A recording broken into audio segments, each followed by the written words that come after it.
Assalamualaikum warahmatullahi wabarakatuh. Alhamdulillah wa innal hamdalillah nahmaduhu wa nasta'inuhu wa na'udzu billahi min shururi anfusina wa min sayyiati a'malina. May yahdihillahu fala mudhillalah wa may yudlilhu fala hadiyalah. Asyhadu an la ilaha illallah wa asyhadu anna Muhammadan abduhu wa rasuluh. Qala Allah Ta'ala fil Qur'anil Karim. A'udzu billahi minasy syaithanir rajim. Bismillahirrahmanirrahim. Wal takum minkum ummatun yad'una ilal khairi wa ya'muruna bil ma'ruf wa yanhauna 'anil munkar faulaika humul muflihun. Hendaknya ada sekelompok umat di antara kalian yang mengajak kepada kebajikan, yang mencegah kepada kemungkaran. Orang-orang yang demikian itulah orang-orang yang beruntung. Pemirsa yang dimuliakan oleh Allah Subhanahu wa taala. Amar ma'ruf, nahi mungkar. Dua hal yang tidak bisa untuk dipisahkan. Untuk itu, mengajak kepada kebajikan, mencegah kepada kemungkaran harus kita tanamkan kepada anak-anak kita, kepada generasi muda kita yang muslim, subbanul muslim. Kenapa demikian? Karena pada saat sekarang ini dipungkiri atau tidak dipungkiri, pergaulan antara laki-laki perempuan, pergaulan antara remaja sudah merajalela. Bahkan ada istilah dekadensi moral, bobroknya dan hancurnya moral. Sebenarnya tidak harus kita menyalahkan kepada generasi muda, para pemirsa.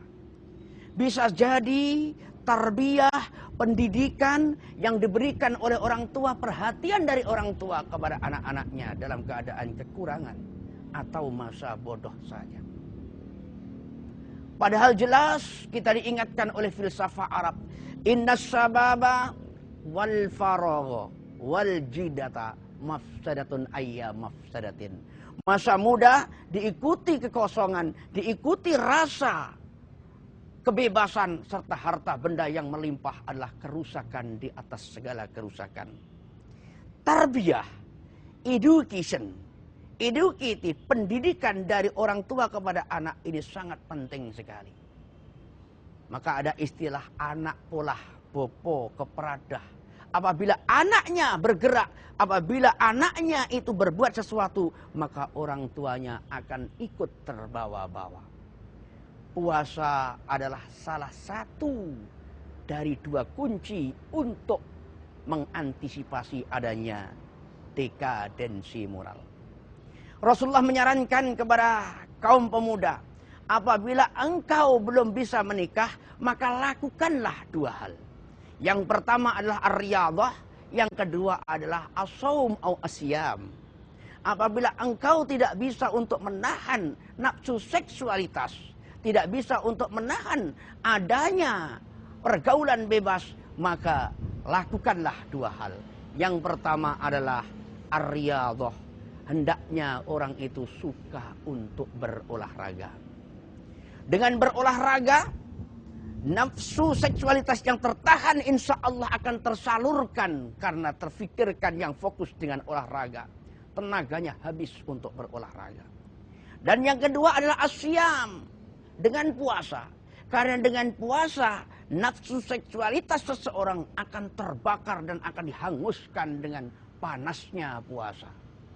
Untuk itu, kaum muslimin, pemirsa yang dimuliakan oleh Allah Subhanahu wa taala. Puasa dalam bahasa Arab disebut as-shaum. As-shaum artinya al-imsak, menahan diri. Kita mampu untuk menahan diri kita dari segala godaan, baik itu makanan, minuman, perbuatan, perkataan, ghibah, fitnah dan segalanya. Dan juga salah satunya adalah pergaulan adanya remaja yang keterlaluan. Coba kita melihat kepada dunia luar, kita melihat ke lingkungan kita.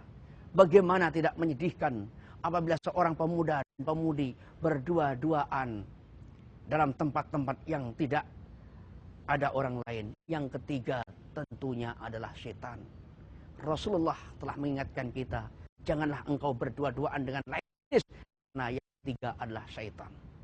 Dekadensi moral bukan hanya terjadi pada kaula muda saja. Bisa jadi kepada kaula tua lebih dahsyat dibandingkan kaula muda. Bisa jadi para aparat lebih dahsyat daripada kaula tua. Dan bisa jadi para pemimpin-pemimpin, orang-orang yang kita berikan amanat untuk menjadi orang-orang yang menjadi wakil kita, bisa jadi karena adanya fasilitas, adanya fursah, adanya fulus, adanya uang, maka ia akan dengan sembarangan menjalankan apa yang dilarang oleh agama.